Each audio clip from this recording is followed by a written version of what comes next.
श्रीनगर की डल झील से आपका बहुत बहुत स्वागत है। आपके साथ मैं हूं राकेश पांडे। शाम के 5 बजने वाले हैं। वक्त हो गया है देश के सबसे पसंदीदा डिबेट शो राष्ट्रवाद का। राष्ट्रवाद यानी देश से बढ़कर कुछ नहीं। और आज की सबसे बड़ी खबर है, अब से कुछ घंटे बाद, सिर्फ 3 घंटे का इंतजार है, प्रधानमंत्री नरेंद्र मोदी देश के नाम संबोधन जारी करेंगे। पाकिस्तान को कैसे घुटनों के बल लाया, आतंकियों को भारतीय सेनाओं ने कैसे मिट्टी में मिला दिया, ये पूरी कहानी प्रधानमंत्री मोदी सामने रखेंगे। मेरे पीछे डल झील है, शांत पड़ी हुई है, लेकिन पाकिस्तान को शांत और ठंडा कैसे किया गया, आतंकियों के अड्डों को कैसे ध्वस्त किया गया, ये भारतीय सेनाओं ने आज प्रेस कॉन्फ्रेंस करके एक एक सबूत सामने रखा।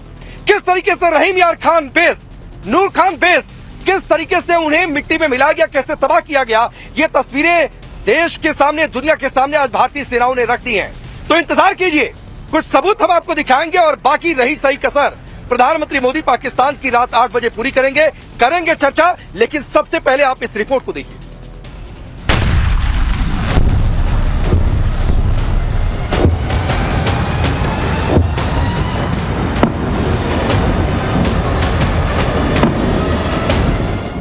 कि पाकिस्तानी सेना ने आतंकवादियों का साथ देना उचित समझा और इस लड़ाई को अपनी लड़ाई बना ली।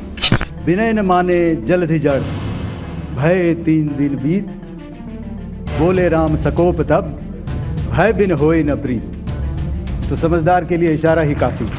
यह मैं स्पष्ट शब्दों में कह देना चाहता हूं कि हमारी सभी मिलिट्री बेसिस और सारे इक्विपमेंट और सिस्टम्स ऑपरेशनल हैं और जरूरत पड़ने पर अपने अगले मिशन के लिए तैयार हैं और तत्पर भी हैं।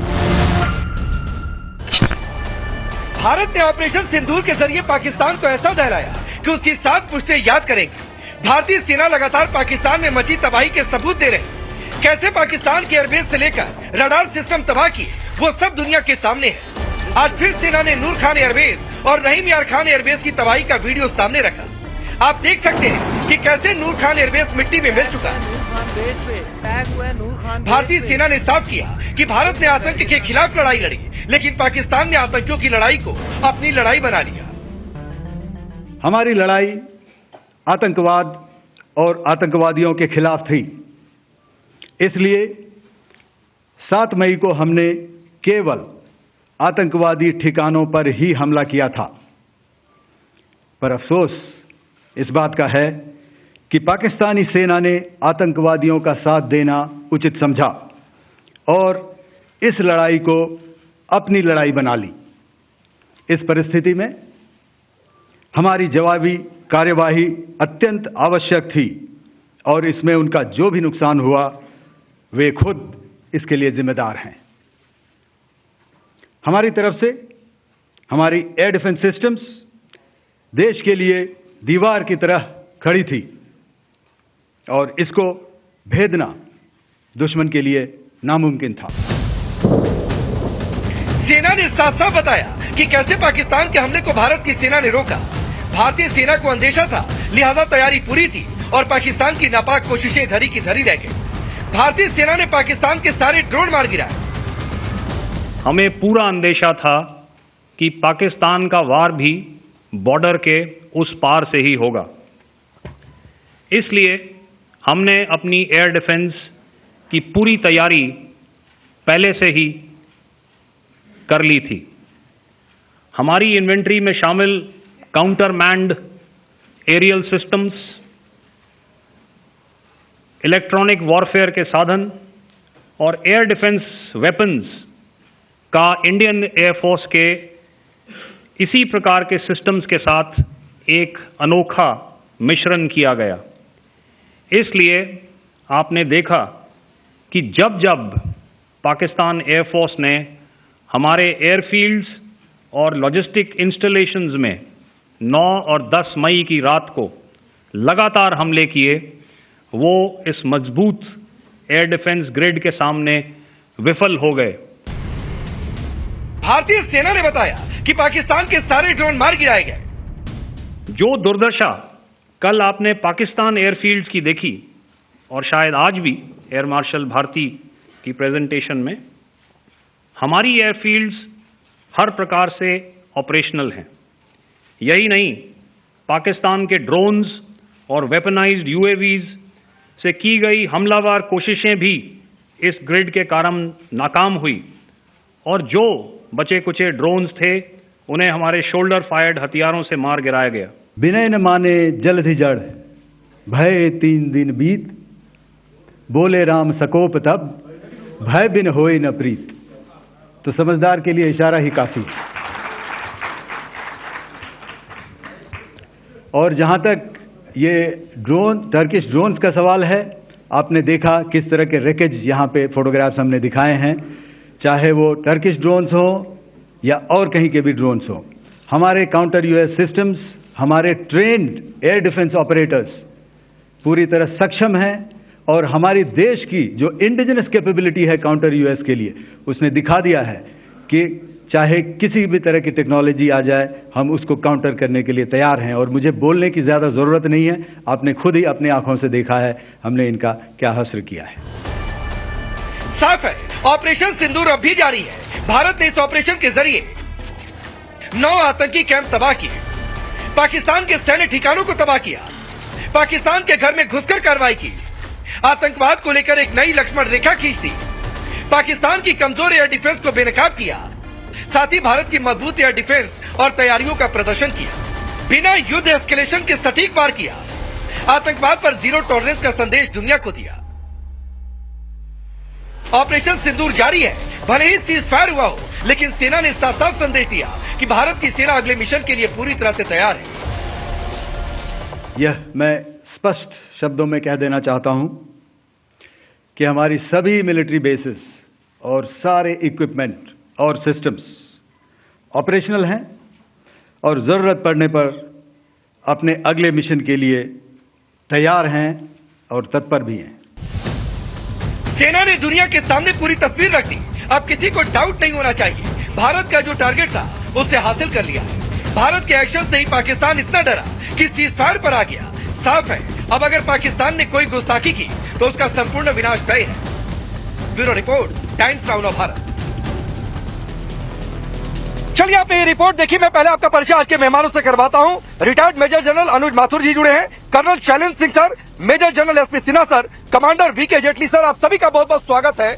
सबसे पहले आपको जय हिंद और बहुत बधाई, जिस तरीके से आज सेनाओं ने देश और दुनिया के सामने सर सबूत ये रखा है। शैलेंद्र सर, सबसे पहले आपके पास आता हूं। आज रात 8 बजे का इंतजार भारत तो कर ही रहा है, भारत के नागरिक तो कर ही रहे हैं, लेकिन मुझे लगता है कि पाकिस्तान आज छाती पीटेगा, क्योंकि प्रधानमंत्री मोदी चुन चुन कर बताएंगे कि किस तरीके से आतंकियों को मिट्टी में मिलाया गया। हालांकि ठीक है, सेना ने ये किया, सबूत भी सामने रखा, लेकिन आज ये कहते हैं कि एक आखिरी कील जो ठोकी जाती है वो आज प्रधानमंत्री मोदी के संबोधन में होगा। जय हिंद, नमस्कार। मैं ज़रूर कहना चाहूँगा कि आपका, आपके टीवी चैनल का, पूरे मीडिया का और 140 करोड़ लोगों का धन्यवाद कि आप हमारे साथ, फौज के साथ कंधे से कंधा मिलाकर खड़े हैं, जो हमारे लिए एनकरेजमेंट देता है, हमें भरोसा देता है कि जब तक आप हमारे साथ हैं पाकिस्तान की हमें चिंता नहीं करनी चाहिए। जहाँ तक बात आती है 8 बजे की, आपके लिए 8 ही बजे बजेंगे, पाकिस्तान के तो अभी से बजने शुरू हो गए होंगे। वहाँ पर घंटियाँ अपने आप में बज रही होंगी इस समय कि कब 8 ना बजें, क्योंकि उन्हें ये ज़रूर मालूम है कि अब इस बार जो दो मैसेज थे ना, क्या तुम हिंदू हो, तो हिंदुस्तान का जवाब आ गया। अब वो जो दूसरा पार्ट था कि मोदी को बता देना, मुझे लगता है आज 8 बजे मोदी आपको बताएगा कि क्या हुआ और क्या होने वाला है।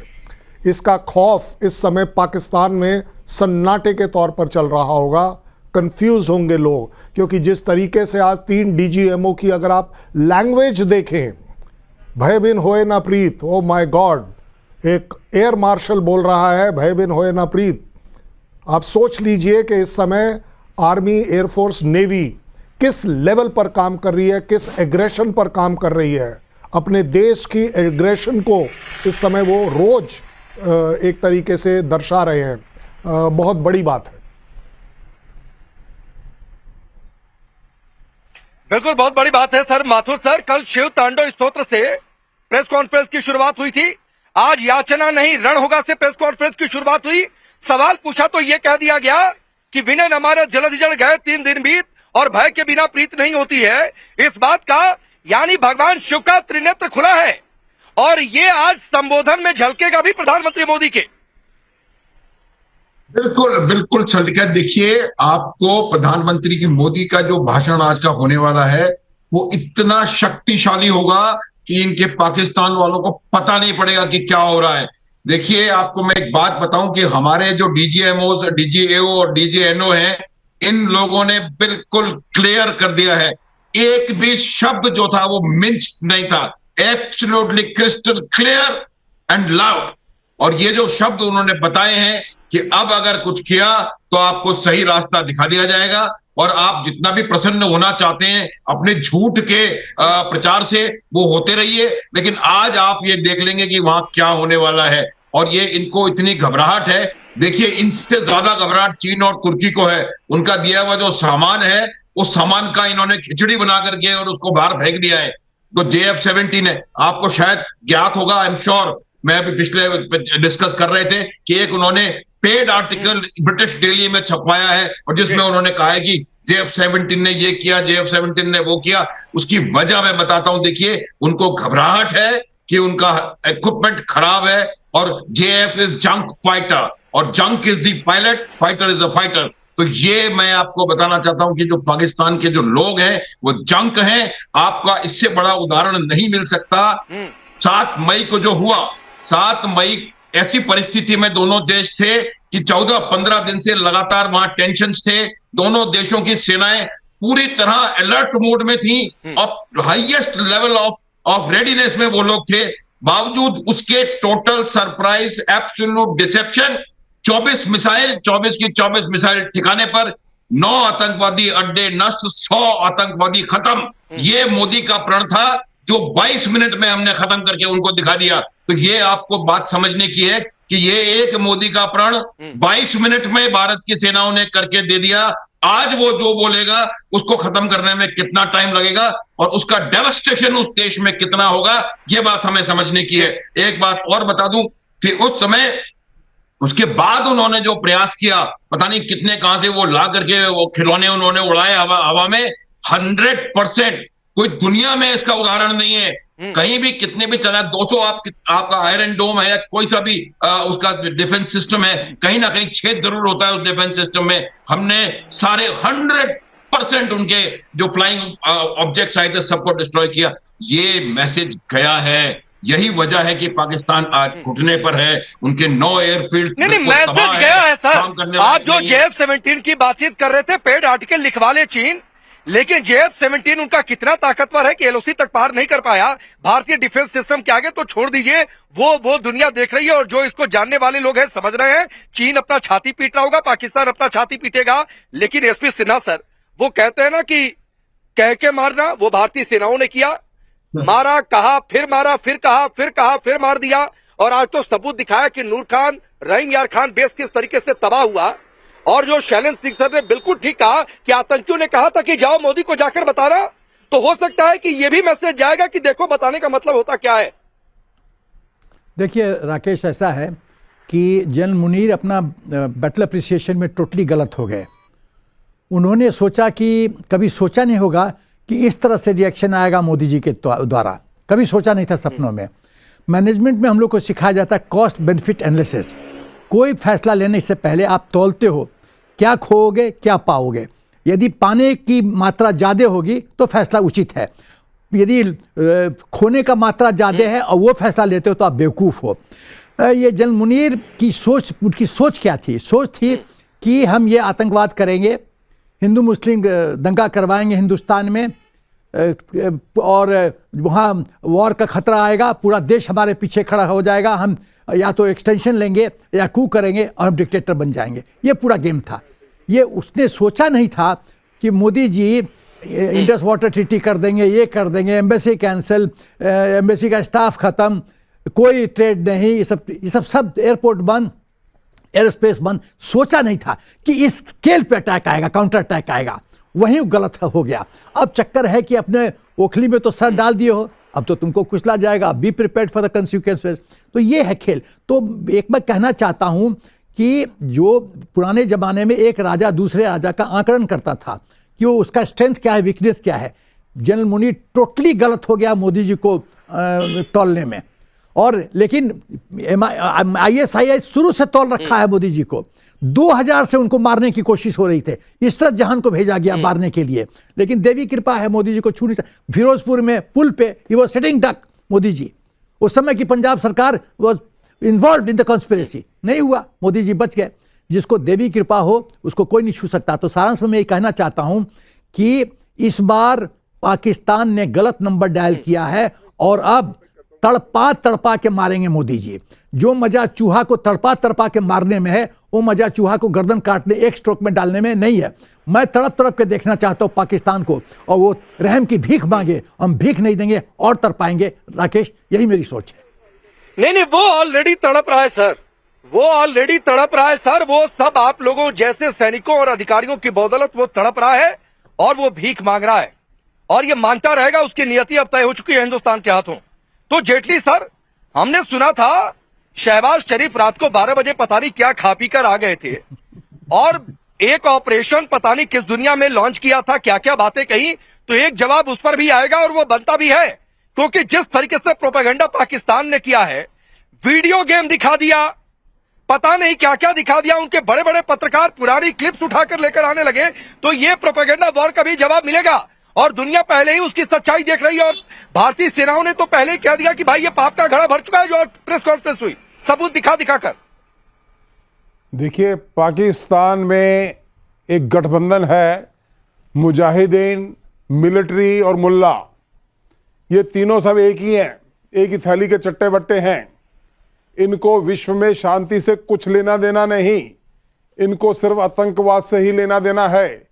और ये पूरी दुनिया में आज अगर कोई लीडर उभर के उतरा है तो भारत के प्रधानमंत्री मोदी जी उतरे हैं, जो उनकी पॉलिसी भी जीरो टॉलरेंस जिसको बोलते हैं, टेररिज्म के खिलाफ, आतंकवाद के खिलाफ।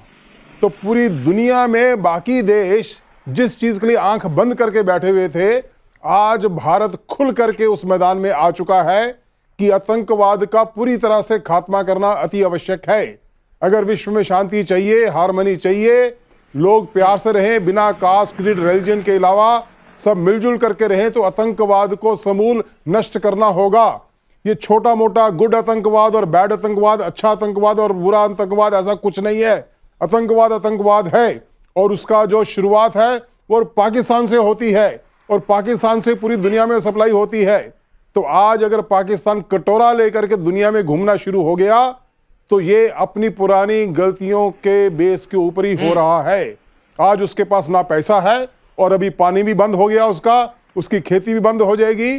सिंधु ट्रीटी पहली बार 65 में हमने कुछ नहीं किया, 71 की लड़ाई में भी कुछ नहीं किया, लेकिन अब मोदी जी ने 1 मिनट में सबसे पहला काम किया कि भैया इनका पानी बंद करो। तो जैसे हुक्का पानी बंद होगा तो ये लोग लाइन पे आ जाएंगे। तो ये प्यार की भाषा समझते नहीं हैं। तो ये वही रामधारी सिंह दिनकर जी की जो 4 लाइनें थी, हित वचन नहीं तूने माना, मैत्री का मूल्य नहीं पहचाना, तो ले मैं भी अब जाता हूं, अंतिम संकल्प सुनाता हूं, याचना नहीं अब रण होगा, जीवन जय या कि मरण होगा। अब यही होगा इनके साथ। ये लोग प्यार की भाषा नहीं समझते। नहीं, होना भी चाहिए। और प्यार की भाषा तो समझाने के मूड में हिंदुस्तान से कोई भी नहीं है, ना कोई दल, ना सेना, और ना यहाँ के लीडर। तो ये बात तो तय है, ना यहाँ के लोग। तो शैलेंद्र सिंह सर जो बातें कही है जेटली सर ने, मैं वहीं से बात आगे बढ़ाता हूं। बहुत सारी जंगें लड़ी, हम जब पैदा नहीं हुए थे तब भी जंगें लड़ी भारतीय सेनाओं ने, और उनकी वीर गाथाएं हम पढ़ते हैं। लेकिन जो मूड, जो बात जहां से आपने शुरू की थी सर, ये मूड जो अब भारतीय सेनाओं का दिखाई दे रहा है, जो डीजीएमओ आए, ये मूड आज तक कभी ना हमने देखा, ना सुना, ना पढ़ा कि शिव तांडव स्तोत्र से प्रेस कॉन्फ्रेंस की शुरुआत कर दी जाए। आज याचना नहीं रण की बातचीत, इस पर पूछा जाए तो 2 कदम आगे बढ़ गए कि डरा डरा कर तुमको मनाएंगे और ठोक ठोक कर डराएंगे। तो ये तेवर हमने आज तक कभी देखा नहीं है भारतीय सेनाओं का। ये भारतीय सेना नहीं बोल रही है, ये 140 करोड़ लोगों की आवाम बोल रही है। ये जो शब्द है ना, ये जो आपकी जो टोन है इस समय, ये आपकी टोन जो है, ये भारत की टोन है। ये जो हम लोग जवाब आपको दे रहे हैं, बड़े कंट्रोल कर दे रहे हैं। इसके पीछे जो एक ताकत लगी हुई है, वो आपको शायद दिखेगी नहीं।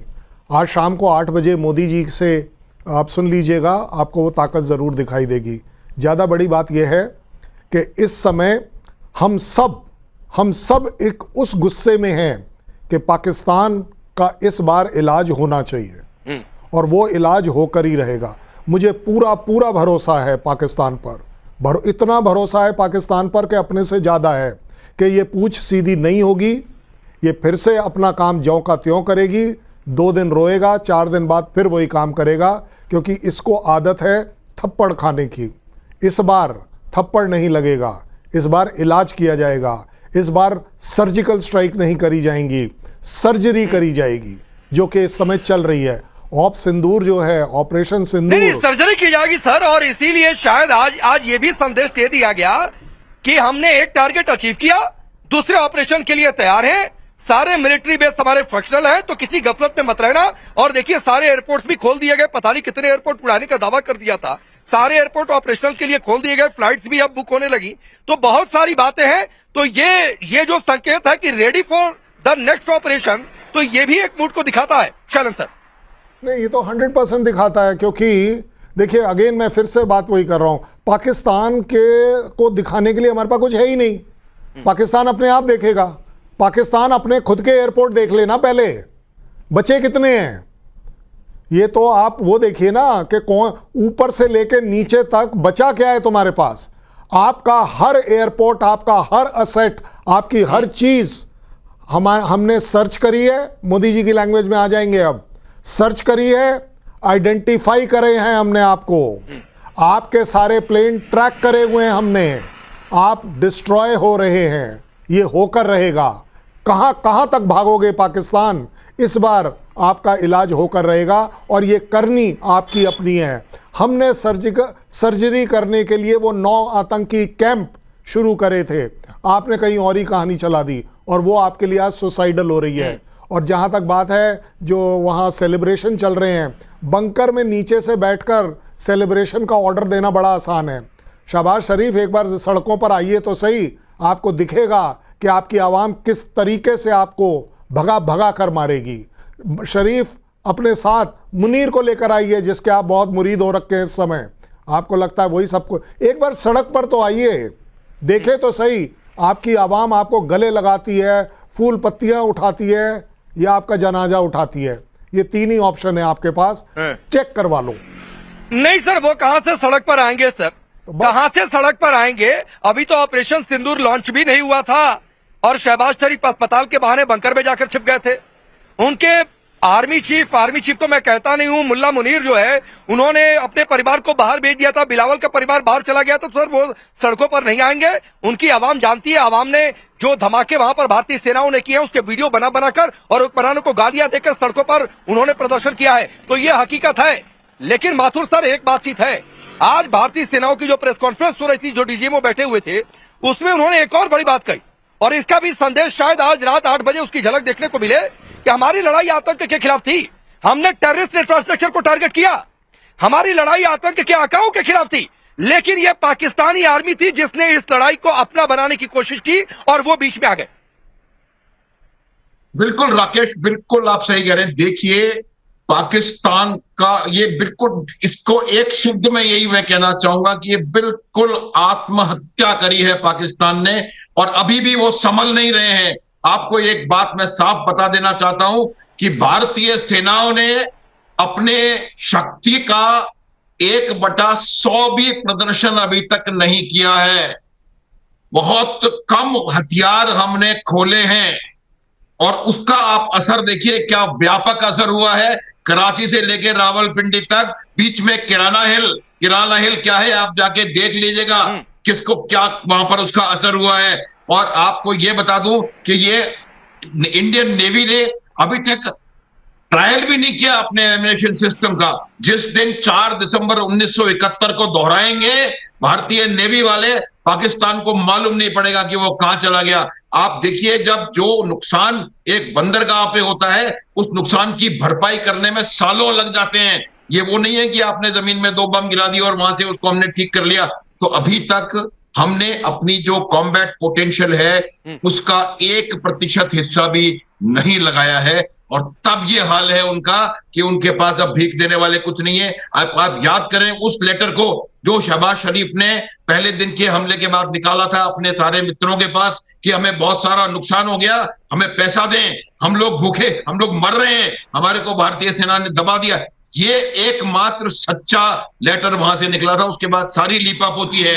और वहां का जो मीडिया है, मैं हमारे को बचपन में कहते थे भाई नकल में भी अकल चाहिए, वो अकल भी नहीं है उनके अंदर, वो कॉपी भी नहीं कर सकते ठीक से इतना। तो ये मैं आपको बताना चाहता हूं कि जो पाकिस्तान के पास जो संदेश आज डीजीएमओ ने दिए हैं, आप कह रहे हैं कि मैंने ऐसा कभी नहीं देखा, मैंने 4 दशक सेना में निकाल दिए, मैंने कभी ऐसा अपने डीजीएमओ को बोलते नहीं सुना जैसा कि हमने आज देखा है। उनके भी हाथ, उनके क्रोध है, उनके अंदर आक्रोश है, और उसका जवाब इनको मिलेगा कि पाकिस्तान को पता नहीं पड़ रहा है वो कहां जाने वाले हैं। अब मैं आपको एक बात और बताता हूं, देखिए कि जब हम लोगों ने इसको शुरू किया था, जब भी कोई हमला होता है, अगर आप जो ऑब्जेक्टिव्स आपने सेट कर रखे थे, कई लोगों ने मेरे से पूछा कि भाई आपने लाहौर पे क्यों नहीं किया, ऑब्जेक्टिव हमारा सिर्फ आतंकवाद और आतंकवादी अड्डों पर हमला करना था, और वो ऑब्जेक्टिव पाने के लिए जो करना चाहिए था आपकी सेनाओं ने वो करके दिया। अब अगर ऑब्जेक्टिव कुछ और होगा तो उसी प्रकार से हमले होंगे। कोई भी फोर्स सेना जो हमले करते समय मुजफ्फराबाद और मुरीद के और इन जगहों पे हमले नहीं करेगी। अगर आपको प्रॉपर लड़ाई करनी है पाकिस्तान से तो हमले उनके मेन एयर बेसिस पे, मेन नेवल बेसिस पे, लॉजिस्टिक सेंटर्स पे, कम्युनिकेशन सेंटर्स पे, कमांड एंड कंट्रोल सेंटर्स पे होंगे। एक भी हमला ऐसा नहीं था, क्योंकि हमारे जहन में कभी भी नहीं था युद्ध करना। युद्ध करना अगर पाकिस्तान के खिलाफ होता तो आप ठीक है इसका सर, ठीक है जेटली सर, ये दो बातें हैं। एक तो ये पाकिस्तान का सोकॉल्ड ऑपरेशन था बयान उन मरसूस, पता नहीं मरसूस नाम उन्होंने रखा, मुझे तो महसूस उसमें ज्यादा सुनाई दिया कि ये मनहूस टाइप का फीलिंग उसमें पाकिस्तान के लोगों को ज्यादा आया। लेकिन ये धज्जियां उड़ी हैं कि किस तरीके से सबूतों के साथ पाकिस्तान के सबूत ग्राउंड पर कहीं नहीं, ना तो उन्होंने कोई सॉलिड एविडेंस रखा, उसकी काट उन्हीं के सामने चली गई। एक तो ये बात है। दूसरी बात है कि उनके प्रधानमंत्री जब देश के नाम संबोधन करते हैं तो रात को 12 बजे, ये कोई समय होता है क्या? तो वो अपने आप में इटसेल्फ ये इंडिकेट कर रहा था कि हारा हुआ आदमी अगर झूठा ढोल पीटता हो तो रात को 12 बजे आएगा। लेकिन रात 8 बजे असल में अब तस्वीर, पिक्चर जो पहले सेनाओं ने क्लियर की है वो और गाड़ी, और पाकिस्तान के दिलो दिमाग पर शायद वो कभी मिट ना पाए। देखो, आज दुनिया जान चुकी है कि पाकिस्तान एक झूठा देश है। Jaitley, I think he asked me. Rakesh मुझसे पूछे कि जेटली साहब से पूछे? जेटली साहब से, जेटली सर से। अच्छा, ओके, ठीक है। तो मैं ये कह रहा था कि पाकिस्तान एक कंफर्म झूठा देश है, झूठ बोलने में माहिर है, और हिंदुस्तान काफी बदल चुका है 2014 के बाद। 2005 से लेकर के 2013 में हिंदुस्तान में भी 13 बहुत बड़े आतंकवादी अटैक हुए थे, जिसमें से 1000 से ऊपर लोगों की जानें गई थी। उसमें मुंबई ब्लास्ट बहुत फेमस है, जिसमें 209 लोग मरे थे, और 171 भी मरे थे एक ट्रेन अटैक में अंदर बॉम्बे में ही। कुल मिलाकर के इतने अटैक हुए, हर बार निंदा प्रस्ताव हो जाता था केवल हिंदुस्तान की तरफ से।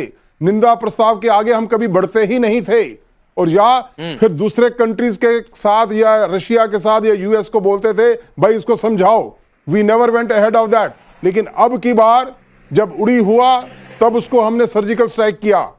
पहलगाम अभी हुआ है, और उसके पहले पुलवामा का भी बालाकोट में स्ट्राइक किया, और अब की बार जो स्ट्राइक हुआ है उसमें उनके 20 टारगेट को हमने धराशायी किया है।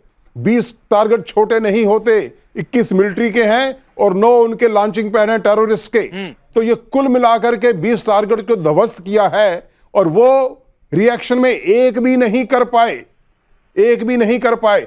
हमारा एयर डिफेंस सिस्टम इतना बढ़िया है कि आज हिंदुस्तान की जो आकाश तीर मिसाइल है उसकी पूरी दुनिया में डिमांड होगी, और देखिए कितना एक्सपोर्ट बढ़ेगा हमारा जो ब्रह्मोस मिसाइल है उसका भी एक्सपोर्ट बढ़ने वाला है अभी।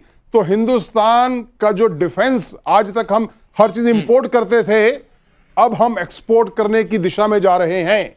और जो हमारे डायरेक्टेड एनर्जी बीम्स हैं, जिसको हम नॉन काइनेटिक बोलते हैं, जो सिर्फ बीम के साथ ही दुश्मन की भी जितने भी आ रही होती हैं ड्रोन्स वगैरह उनको गिरा देता है। डायरेक्टेड एनर्जी बीम, उसमें बुलेट्स नहीं होते, उसके साथ भी इसकी इतनी डिमांड होगी, आप देखिए पूरी दुनिया उसको। मैं आता हूं सर, एसपी सिन्हा सर, एक और संदेश दिया गया कि पाप का घड़ा भर चुका है, और शायद यह संकेत पहले था कि आगे से कोई आतंकी घटना होती है तो एक्ट ऑफ वॉर मानेंगे, यानी पाप का घड़ा भर चुका है, आगे बातचीत नहीं। एक और बातचीत कि यूनाइटेड नेशन को सबूत देना होगा, देंगे, पाकिस्तान को सबूत नहीं देंगे, यह भी भारत ने की। एक और बात हुई कि 54 साल बाद पंजाब में घुसकर अटैक किया है, यह भी एक संदेश दिया। और दूसरी बात है पाकिस्तान के दावों का खंडन कि S-400 को लेकर, मिसाइलों को लेकर, एयर डिफेंस का जो इंटीग्रेटेड सिस्टम हमने खड़ा किया, इसकी जय जयकार पूरी दुनिया में, जिसका जिक्र जेटली सर कर रहे हैं। राकेश, मैं महाभारत 13 बार पढ़ा हूँ। जैसे द्रोणाचार्य चक्रव्यूह रचने में एक्सपर्ट थे और ऐसे ऐसे चक्रव्यूह रचते थे कि अर्जुन और अभिमन्यु छोड़ के उसको कोई नहीं तोड़ सकता था। आज मोदी जी ने जो चक्रव्यूह रचा है, उस चक्रव्यूह से पाकिस्तान नहीं निकल पाएगा। एक बहुत महत्वपूर्ण बिंदु कहने जा रहा हूं। देखिए, मैनेजमेंट में एक कॉन्सेप्ट है, coordination is the essence of management. आप देखिए कि मोदी जी किस तरह से कोऑर्डिनेट कर रहे हैं। जब आप कोई जंग करने जा रहे हैं, अटैक करने जा रहे हैं, कमजोर करने जा रहे हैं, हराने जा रहे हैं, आप प्रोफेशनल से एडवाइस ले रहे हैं। आप देखिए मीटिंग पे मीटिंग सेना के चीफ के साथ हो रहा है, NSA के साथ हो रहा है। जब आप स्पेशलिस्ट से एडवाइस लेते हैं तब आप जानते हैं pros and cons, and because you are executive head तब आप बैलेंस डिसीजन लेते हैं। आप दिशा को क्या बोध करवाते हैं और उसके बाद एक्सक्यूशन तो हमारा है। तो पहले ये सब चीज नहीं था, पहले बस हम निंदा करते हैं, कहानी खत्म। कोई कंसल्टेशन नहीं होता था, कोई सम्मान सेना का नहीं होता था। 26/11 के बाद एयर चीफ गए थे सरकार के पास कि हमको परमिशन दो, हम स्ट्राइक करने के लिए तैयार हैं। ठीक है सर, ठीक है, आप सबको रोकता हूं सर। एक मैसेज भारतीय सेनाओं ने क्लियर किया है कि भगवान शिव की संहारक शक्ति जाग चुकी है भारतीय सेनाओं के अंदर, तो इसलिए याचना की बात नहीं, सबूत की बात नहीं, रण होगा, इस तरीके की हिमाकत होगी, तोड़ते रहेंगे और घुसकर तोड़ते रहेंगे। तो चलिए, आप सभी का बहुत बहुत शुक्रिया, लेकिन सभी बने रहेंगे रात 8 बजे में, बहुत ज्यादा नहीं। घड़ी की सुइयां इधर बढ़ रही हैं, पाकिस्तान की धड़कनें बढ़ रही हैं।